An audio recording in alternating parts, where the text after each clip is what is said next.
right, we're live. Welcome, everyone. Welcome. So, today's topic, we are going to be talking about that age old saying, I don't like change. And here's how we can do change and actually be happy with it. So, if this is your first time joining me, my name is Tina. I am a happiness coach and I help business owners deal with the emotional roller coasters of running a business. And I do this by sharing my own personal experience, strength, and hope so that you have tangible, real, live examples. And I do this from a trauma informed approach because it is important to understand that emotional component. Change management is all about the people side of change, and I have done that in my corporate life in transport and logistics. Hey, Chris, thank you so much for the roses. So I will also give business examples as well to provide you with tangible experience that you can start to implement from this training. Okay, so today we're going to be focusing on the four stages of awareness and four components of awareness, and we're going to dive a bit deeper and break those down so that you understand it and why it's important, what you need to do. Thank you so much, Chris. Wow, those are a lot of roses. Thank you.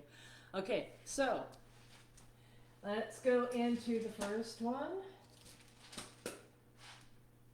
In order to make a change, the whole purpose of a change is we're not in a happy place and we are trying to implement a change so that we can move to a happier place. And this applies whether this is in your personal life or your professional life or your business or any of those kind of things. We don't just make changes for the sake of making changes, right? There's a reason why we do these things. And we need to, in order to make those changes, we need to truly understand what is the problem that we are looking to solve. We need to understand why is that a problem, who is it a problem for, and how long has this been a problem. This matters quite a bit of understanding, is this the first time we're tackling this problem, or have we tried multiple things to address this problem? Because that changes a lot of dynamics with whether or not the change is going to be a happy one. Because usually, if it's our first time addressing the problem, we're very glassy eyed, positive, enthusiastic. We're like, yeah, let's do this change. We're going to make this better, and it's amazing, and we're just going to do these things, and it's going to be amazing and wonderful, right? So you kind of come across all happy and everything. It's like, think of the new guy starting the job. We used to have this where we would have new graduates come in that had gone for supply chain and transportation logistics training. And then they would come in and they were all positive and happy and gung-ho and all that kind of stuff. And then they got a little bit of a culture shock when they jumped into the real world of transportation and logistics, and there's a lot of stuff that cannot be taught in schools. It can only be experienced live, right? And then so you have the seasoned, jaded veteran kind of ones. When you've done this a few times, you end up kind of knowing what will work, what won't work. And this is no different than think of it. So, a personal example, say your very first time you're going on a diet, right? And you're like, oh, I'm going to try this. So and so, my friend, they lost this much weight. I'm going to finally make these changes. It's going to be amazing, blah, blah, blah.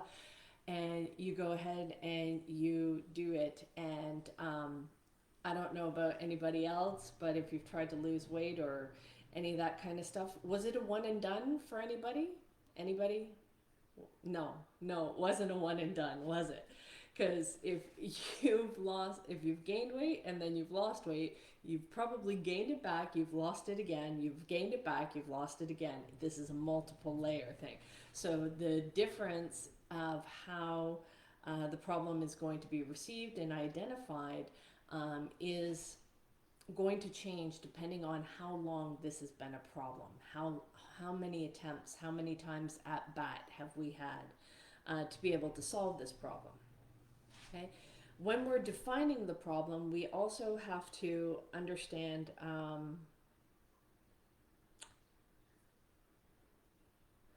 what is it? Sorry, I'm just double checking something here. Why is what? Why are we making the change, right? So why is what we are doing not working anymore? We need to understand the stuff that we've been doing up until now. It seemed to be doing okay, yet it's not working anymore. So now, why are we making this change? And we also have to understand, why is now the right time to be making the change, right? If you were listening to my live yesterday, we were talking a lot about the priorities of, like, okay, sometimes you think, okay, I need to solve this problem, but then there's other things that you need to solve first before you can actually solve the original problem that you want. So sometimes, as we're going to try and solve problems, um, we end up realizing that there's other things that need to be put in place before we can get to that problem. So we need to understand, why is the our current way not working anymore. So if it's a diet thing, it's like, oh, well, you got diagnosed with diabetes and now you have to make some diet changes, right? So clearly what you were eating before isn't working anymore, and now you have to change some of those behaviors, right? Um, we also need to understand clearly why is it, what is the cost of not changing? Why, if we stay the same, what are the consequences? What is the problems that are going to come up? And are those problems that we are okay with living with, or are they problems that we definitely are not? And we need to understand, why is this so important to make this change now? Okay. The next one is, once we've identified the problem, we understand why we're doing it, why we can't stay the same, why we have to move forward and make these changes. We then have to understand, where is the resistance. Awareness of the resistance is going to be key. So we need to understand, like I had mentioned in the first one, of, if this is the very first time trying to solve the problem, you're probably not going to have a whole lot of resistance. You're going to have people that are probably enthusiastic and positive with you. You're going to be enthusiastic and positive. But if this is your 10th time, or your 15th time, or your 20th time trying to solve the same problem, and each time you came at it like, no, this is going to really work this time, and it doesn't, then you're going to be met with a lot more resistance and skepticism and discouragement, all of that kind of stuff. And it's important to be able to understand this and be aware of this kind of resistance, because if not, what can happen is we get blindsided. People aren't on board. This is really important, of being able to support the changes that are required, because the last thing you want, whether it's personal or professional, is you don't want people actively working against you in trying to prevent the change from happening. And if you're not aware of where the resistance are, you have to understand, who's going to like this change when it gets implemented, who's going to like the process of the change, and what are they not going to like about it? Because this is going to be key for the third step. We need to really understand these pieces and not be afraid to look at them. So the last thing we want to do is kind of drive it through with like a hammer kind of mentality of saying, you know what, this change is going through no matter what. We have to have some sort of understanding of what is it on the other people's sides, of everybody that's involved that's going to be impacted by this change. What is it that they may not like about this kind of stuff? We also have to look at, in terms of awareness of resistance, where is that resistance coming from? We also have to look at our own resistance to certain things. So, and is it an internal resistance, or is it external? And this is the same with a business. What are the internal resistances of the different teams? Maybe your operations team is going to love this change. They've been waiting for this so long. They're so excited about it.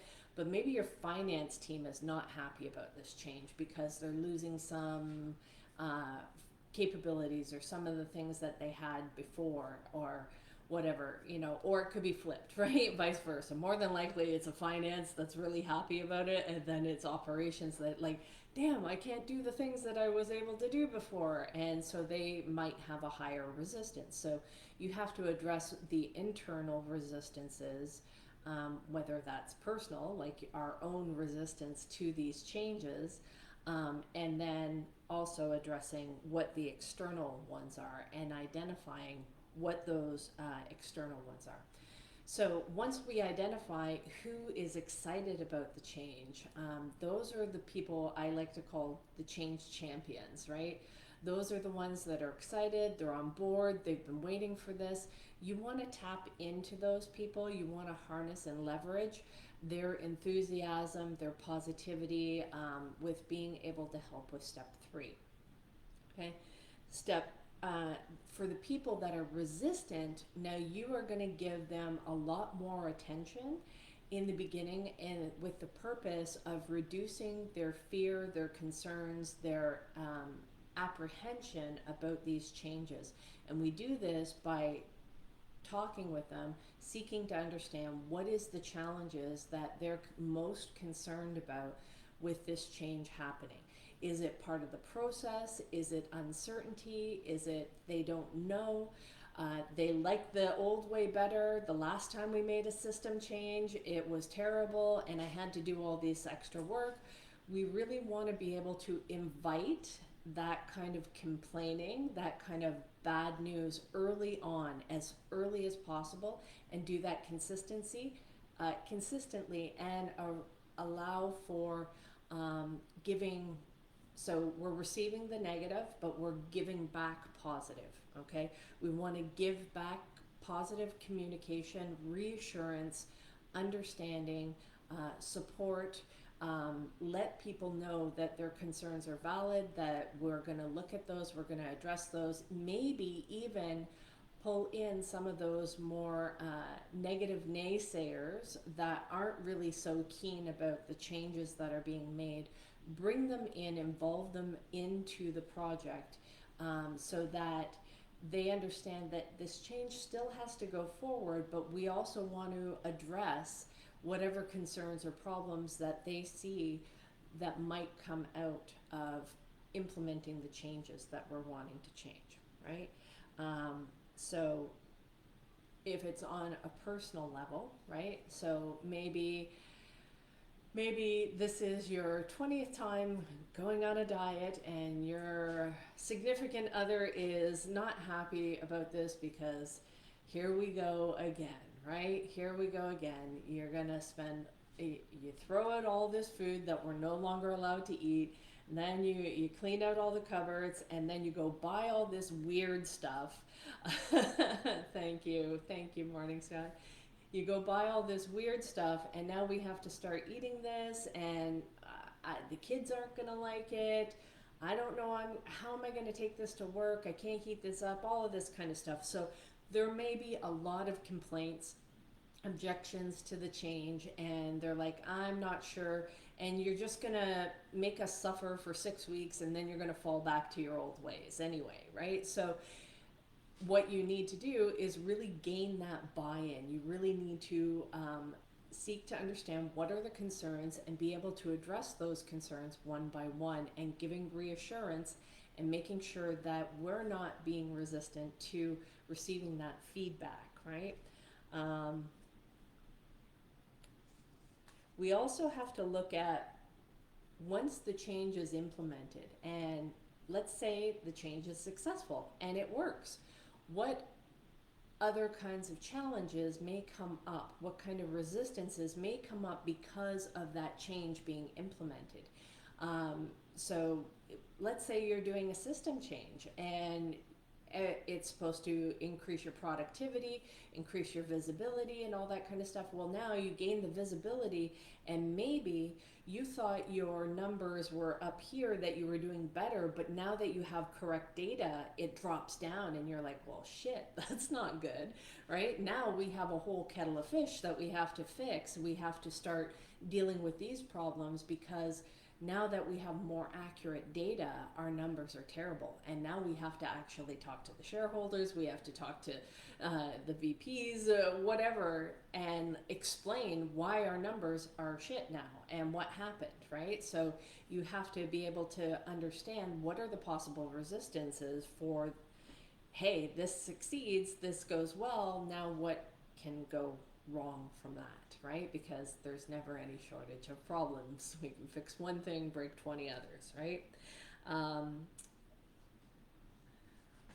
the Real Morning Sky, thank you very much for liking the live and sharing the live. Okay.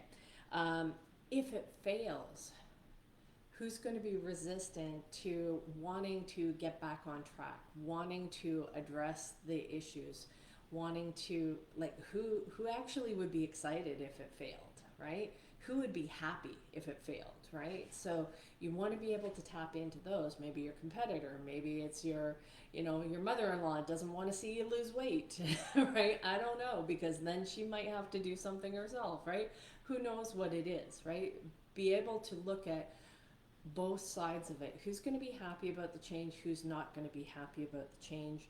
If we succeed, if we fail, the process, all of that kind of stuff.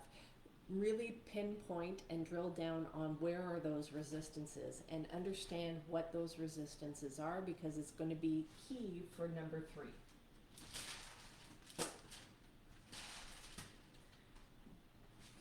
Three is the awareness of communication. Okay, so the awareness of communication. There's a few different things that we need to understand in this. We need to understand what needs to be communicated, what does not need to be communicated. How do we do this? Yeah, too many people struggle with this one. Yes, because it's so important. It is so important. And it also is dependent on how big of a change this is. Like, the scope of the change, right? The scale. How disruptive is the change going to be? You're going to need a whole lot more communication. You're going to need to understand exactly what needs to be communicated. You need to be able to do this in a simplified manner as well. How much detail do we give without overcomplicating and overwhelming other people, yet not keeping it too simple that they think it's not a big enough deal to bother paying attention to? So you definitely want to be aware of what kind of communication needs to go out, and this is going to need to be tweaked along the way. So the next thing you need on communication is you need to know how is the communication going to flow. It has to be two-way. How are we going to receive feedback from the external sources, the different departments? How are we going to funnel that communication? Where is that going to go? Who's going to be looking at that? Who has access to it? Where do people provide their feedback? That kind of stuff. We need to be able to really understand that. It's a key component of the change management process, of understanding the communication.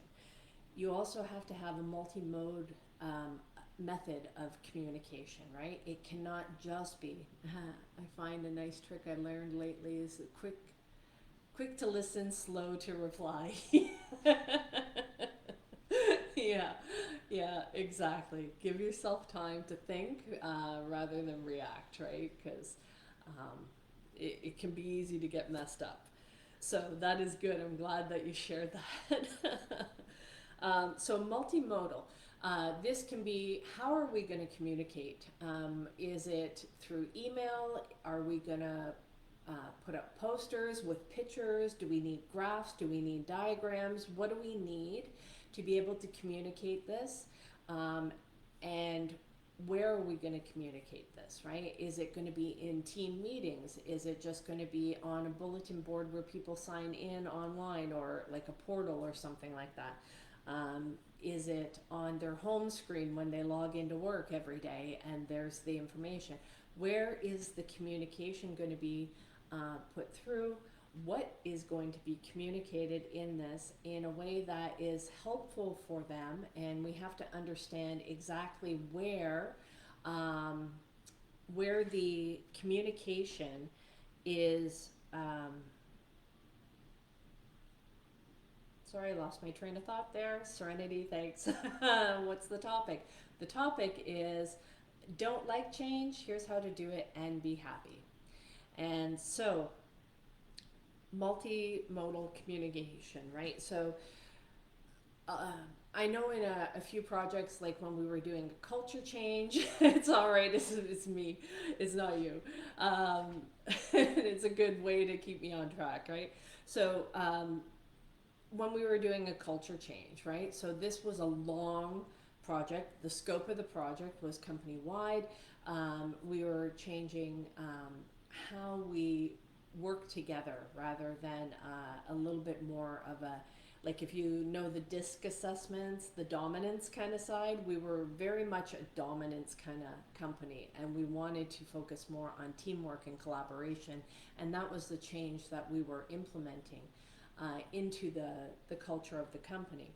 So there were lots of different posters. There were lots of like easy, quick things. Like some we had in like the coffee rooms, little posters of just different sayings of how, um, kind of like inspirational kind of things. Awesome, love teamwork, exactly, right? So we'll have those kind of posters around as part of the way it was put in the bathrooms, it was put in the coffee rooms, it was put down in the cafeteria, in the elevators, all of that kind of stuff, right? And so those were just posters of just different things, and there were different ones all around the company, right? So there was enough variety to keep it interesting, understanding which poster it was, because there were different slogans, different sayings. So those were nice, easy things for people to remember. Yeah, well, it's no different. It's like advertising, basically, right? You're advertising that this change is something that you want, and if it's something that people are going to be higher resistance to, then you have to implement this change in slower drips, right? So that people are not frightened by it, not scared, because if you trigger their fear, they're going to be much more resistant. They're going to fight you on it. They're going to run away from it. They're just going to be like a deer in the headlights and not know what to do about it. Or they're just going to tell you yes when they really mean no, and they're going to walk away, and you think everybody's bought in, and you're sitting there going, why aren't they doing anything? What's going on, right? So those are the four stages of fear, right? Fight, flight, freeze, and fawn. So really understanding those fear responses and making sure that we're doing this and communicating in a way that people are much more open, much more receptive to the changes that are going to be coming along. And when we're communicating too, we also have to focus on um, the messaging, right? Of what it is that we're going to be communicating and where they can find that information, right? So this will help. So you can't just push someone on the train tracks. No, no, no, I wouldn't recommend that, right? So understanding where is the data that they're going to be able to get, right? And who needs to know what, right? Because you have to make sure there's the general communication that maybe is company wide, like the culture change, and then there's much more specific, detailed information, like maybe operations needs to know more numbers and facts of, hey, we need our numbers to be up to here, and this is where we're at. And so maybe they need a daily number metric tracking that they're provided to see where we're at as we make these changes, right? So it's really a matter of what is the audience, who is the audience that we're communicating to, what information is important to them, and why, how does this change impact them, and why do they want to be on board the train as opposed to being run over by the train on the tracks when Morning Sky has had enough and he's pushed you off the platform. Right? Fair points, right? So you want to be able to make sure that people want a seat on that train. That is the goal, not pushing them on the tracks and just saying, fine, if you don't want on the train, then you're on the tracks, right? It's up to you. Those can be options, but we may want to focus on something a little bit different, okay? Because the last thing we want is we don't want people feeling like the change was sprung on them. Because even if they agree with the change, they might have their nose out of joint just because they weren't involved with the process. Yes, it's a tough challenge to get that communication through text, right? Because sometimes it could be misread. And even with good intentions, see, this is why communication is so important, right? Because we can have good intentions and we think, okay, well, I've clearly communicated, and I know one of my challenges is when I'm communicating things, I tend to be a little bit more direct to the point, and I've had to learn to soften my message. So I will, and the funny thing is oftentimes I would have other colleagues come to me and ask me to proofread their emails before they send something out because they didn't know if it sounded too harsh or the tone was off, because I seem to have a way of being able to tell people what's what and do that in a very polite and professional way. So it's because I got told, and I failed enough in the beginning, and I got told enough times of the ways. I love the hat. Thank you. I got told enough times of the ways that I was doing it wrong and how I was too direct and how I was too Aries, I guess.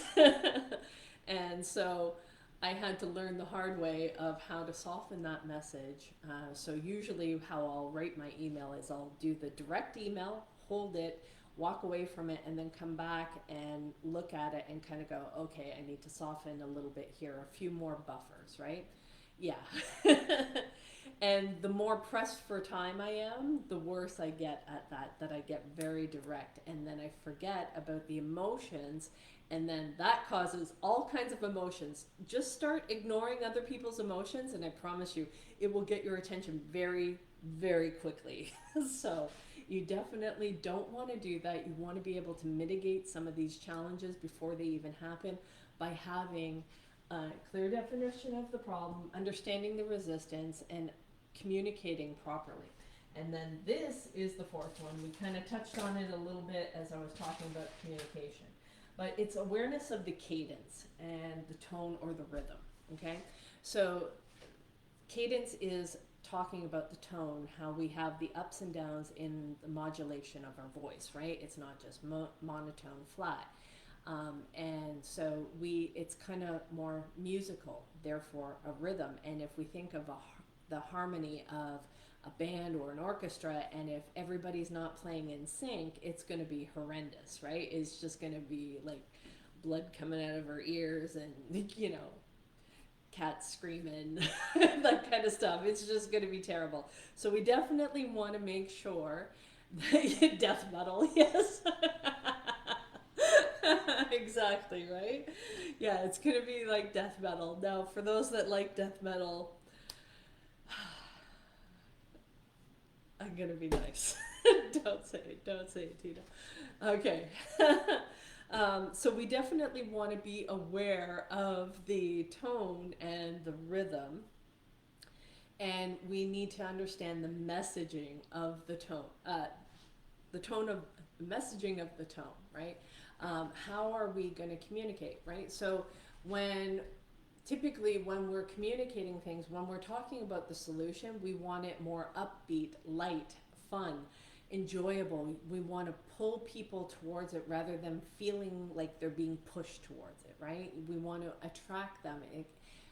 It's got to be something that's curious. It's got to be something that's light and enjoyable, right? We want to pull people towards the new way. When we're talking about, now we can also communicate serious as well, and a bit more of a down tone when we are talking about the problem, the cost of the problem, why this is such a big deal, why we have to,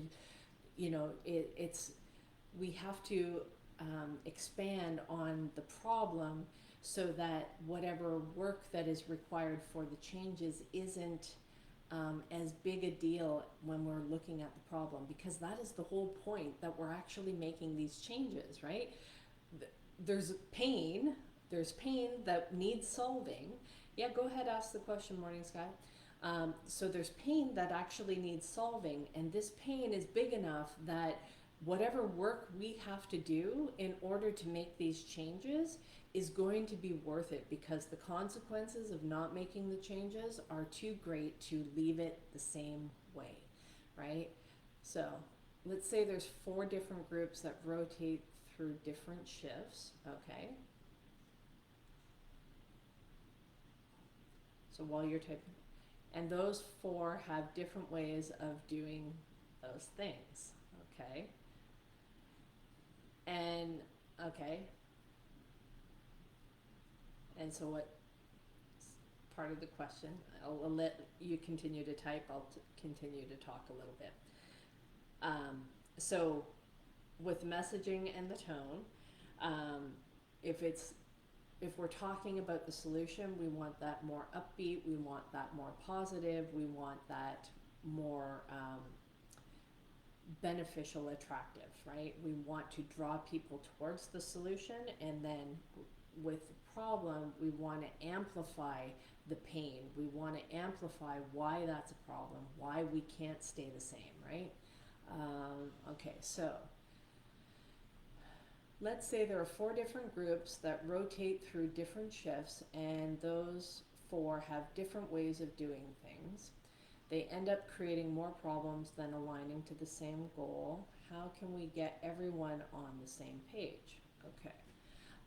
So now, is this like personal preference of like different ways that they operate, or is this more when you say that they have different ways of doing things, do you not have a standard operating procedure? Because if you don't, what I would do is I would at least get a spokesperson from each one of the shifts, and have them come in, collaborate, and put together what are the best practices, right? And that starts by understanding, why is it that, you know, shift 1 does it this way? Why is it that shift 2 does it this way? Is it just because there's been no consistent process? If you do have a consistent process that you know has the best results, and is it just a matter of enforcing the process? If you don't have that process, there is a standard operating procedure, situations can change, and improvisation maybe. Okay, so even some guidelines or framework around the how they improvise, pulling the team together and starting to talk about what those challenges are. So you can kind of like do like a mini change management workshop of kind of like, hey, these are the challenges. So clearly identifying what is the problem. Why is it a problem when all 4 shifts? What happens when everybody does things differently? And so state the facts and really kind of break down, hey, when this happens, these are the problems. So we can deal with the facts of it. It's a principles above personality situation then. And then all 4 shifts come together to work to solve the problem and come into agreement and alignment with it. So involving them in this situation is going to be key for implementing the change, because people are much more willing to buy into the change if they're also part of creating the solution. If they had a chance to have their voice heard in understanding what those problems are, and maybe, you know, shift 2 is doing it this way because that's what works for them, and shift 1 is not considering that because they don't deal with the different challenges that maybe happen in the afternoon shift, right? So what's on the board is don't like change, here's how to do it, and be happy. And I was just answering one of Morning Sky's questions. So Morning Sky, does that help? Does that help?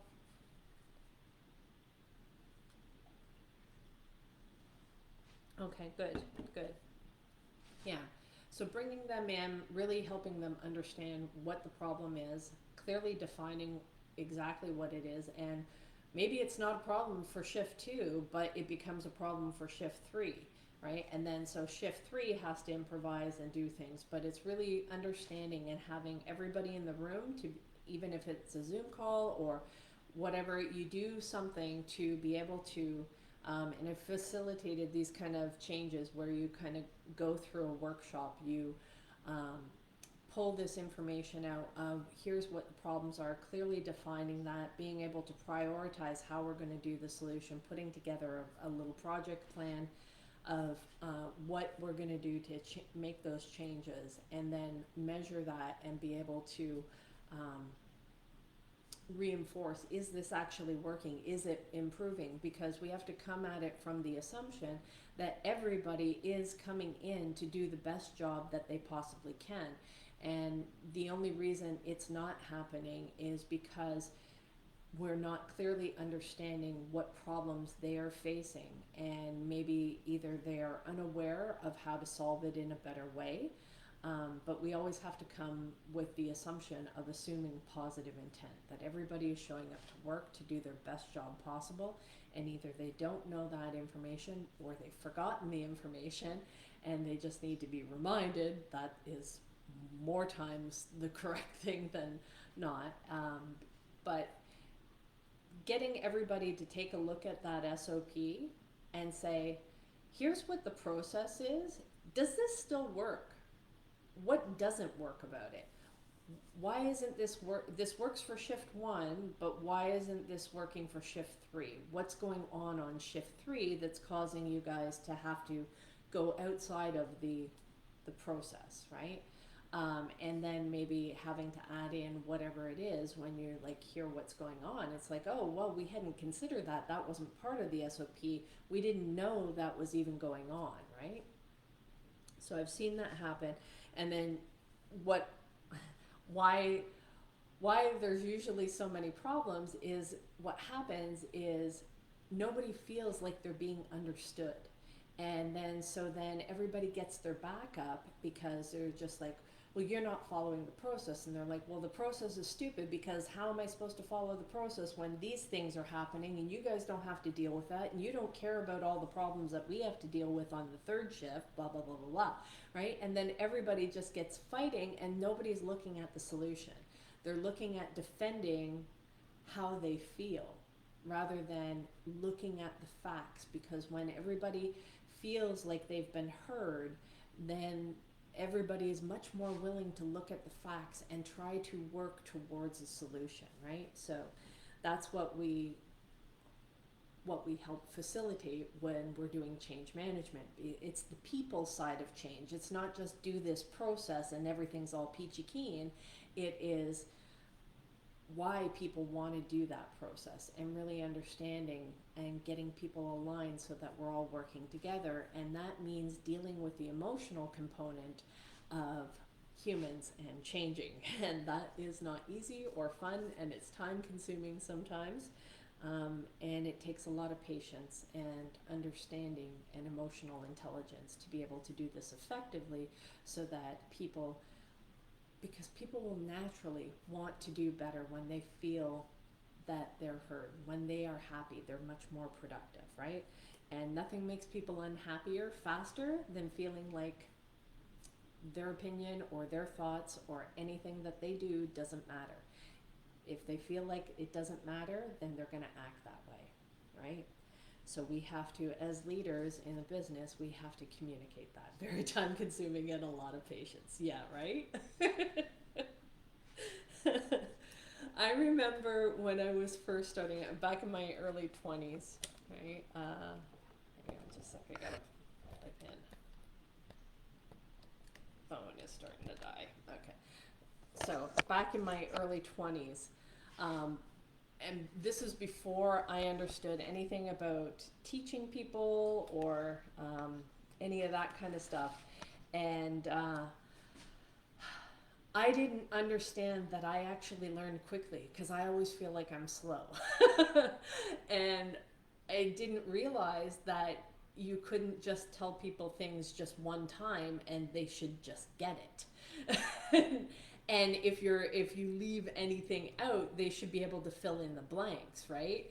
I really did not understand that people need to be told things, communicated with multiple times, and there's various methods that you have to communicate. Sometimes, people need you to speak to them and then they get it. Sometimes they need you to, draw out the pictures. Sometimes they need to see it visually. I know I'm a visual learner and I will remember things a lot better if I see some sort of visual cue, right? Some people are more tactile, right? They won't get it until they're mucking around in the system and they got their hands in it. Then they will start to learn, they will ask questions, they'll be able to figure things out. So really understanding yeah, you need leaders too, but the leaders also have to be aware of how people learn, right? And be able to communicate in the various methods of understanding that the diversity of the team of that they're managing. And if you don't get the buy-in of the team lead, oh, that is really bad. Because everybody underneath that team lead is going to pick up their energy around it. So they're like, if you have the team lead like going, yeah, here we go again. I've been with the company 15 years and here we are doing the same thing. We tried this before, it never worked, blah, blah, blah, but we have to do what we have to do. I have had leaders do that kind of stuff. They communicate in that kind of way. And I've been in businesses where they do that. And I've been guilty sometimes of being that way myself and get a bit of an attitude. I mean, nobody is above it. It doesn't mean they're a bad person. It just means they're not feeling supported, right? So even your leaders must feel supported by the higher leads, right? Yeah, I've heard it one too many times. Exactly, right? So we really need to make sure that we are communicating and in a variety of different ways so that people are able to retain the information. And thank you. Um, so the frequency and the timing of the communication matters. We have to understand how often are we going to communicate, what kind of mode are we going to communicate in. And it's not just communicating outwards, it is how are we receiving that feedback inwards, right? Do we have some sort of system where, the team is able to vent or voice their concerns, their complaints, their fears, whatever it is? You want to encourage that communication as much as possible. You should be doing that anyway on a regular basis in your business, but even more so when you are going through major changes within the company. Thank you so much for the gifts, Morning Sky. Appreciate you. Okay. The purpose of the communication is what we want. The goal of it is we want to create enough safety so that it reduces the fear. We have to have it consistent enough that people can count on getting the consistent same messaging that it's being put across, and it's tailored enough to each individual department or person to be able to make some sort of connection of that, why this is important. And they can see as the higher leaders in the company, you also are responsible of communicating that vision very clearly of what you see once this change has been put in place, where we're going, what we're going to be able to do, and how much further we're going to be able to go, because your team is only going to be looking as far as the change. As the leader, as the vision of the company, you need to be looking, okay, we need to get this change done because we have all of these other things that we're going to be doing once this change is done. So you need to be able to have that vision and communicate that vision beyond the change itself. And keeping that hope and inspiration and awareness of the benefit of that change. Because then people are going to be much more excited to embrace that change. They're going to adopt that methodology a lot faster because they are going to be just as excited about what's coming next, right? And the more we can communicate that, the less the change right now of what they're going through and whatever challenges they're going through because of these changes, it's going to be smaller in comparison, right? They're going to be, and this is more like, you know, the carrot on the stick kind of thing. It really is that we have to, as leaders, we have to communicate that vision. It's like, don't be afraid of what's going on right now. Give them that certainty, that security. It's okay if this feels scary, but we're going to be able to do all these other amazing things. So it's important to be able to communicate in that kind of way. And then we also need to have enough consistency to create that level of safety and security, but enough variety in the ways that we're communicating it, and the ways that we're receiving the communication. So sometimes it might be face to face, sometimes it might be email, sometimes it might be logging into the portal and getting certain data. Whatever it is, I feel like I'm in a leadership and development workshop and boot camp again. And you didn't have to pay anything for it. You just showed up on TikTok. Who knew, right? Well, this is a good chance because I'm winding down anyway.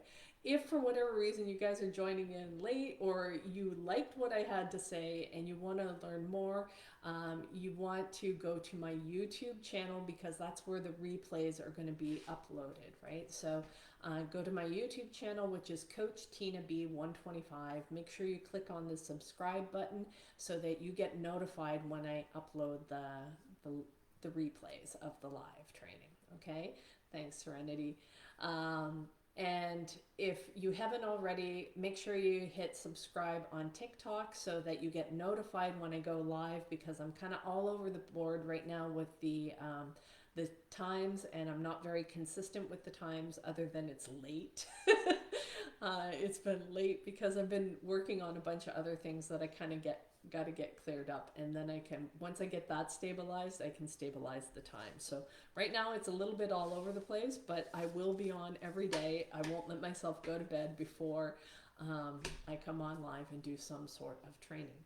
So if there, and I really appreciate the interaction today. Morning Sky, Serenity, I appreciate you guys so much. Yeah, it's afternoon for you guys. See, this is why I love talking to people all over the world. And even went back, even when I was playing video games, or it was like doing role plays on a Discord server of sales training and stuff like that. I was always talking to my friends in Australia and across the world because I'm all over the place with the time. So it allows me to reach more people, I guess, and get to know more people all over the world. So it's been fun, definitely fun. So guys, that is the training for tonight. One last time, you can take a look at the screen here.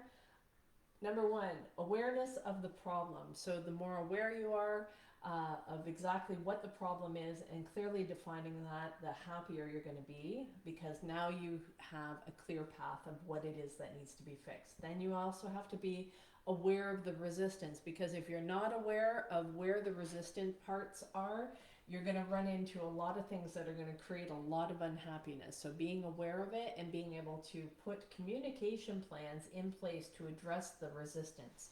So in terms of like sales, we think of, oh, that's good. In terms of sales, we think of like the objection handling. And now these aren't just like lines that you use. Like objection handling to me is, how do I actually solve the concern for the person that is bringing up the concern, right? That is solving the problem. So if these things are problems for them and they cause fear or uncertainty, then all of those things need to be addressed. They need to be addressed in a way and through communication that gives them that sense of security and safety and trust. That is what we're doing, and that we have the solution for them, and they can feel comfortable knowing that. That's how you handle any objections or resistance, okay? And then awareness of the cadence and the tone. We want to make sure that when we're focusing on the solution, it's much more positive, much more upbeat. We're looking at the frequency, how often we're communicating, what kind of methods are we using? Graphs? Are we using pictures? Are we using emails? Are we just doing verbal one-on-ones, right? Whatever it is that is the preferred method of communication, understanding who you're communicating to as well is very key, so that you're communicating in a way that is effective for them. And we want to keep it light, we want to keep the solution light and positive, and everybody's looking forward to not only once the change has been implemented, but what comes beyond the change, right? What comes after that, and the excitement of that. And then we want to focus the more negative, or not negative, but the more downturned, problematic of why we don't want to stay the same. We want to, if we're focusing on that, that can be in a much more firm tone, a much more heavy tone, right? Of making sure that it's like, man, if we continue to do this, these are the problems that are going to come up, and we definitely have to change, right?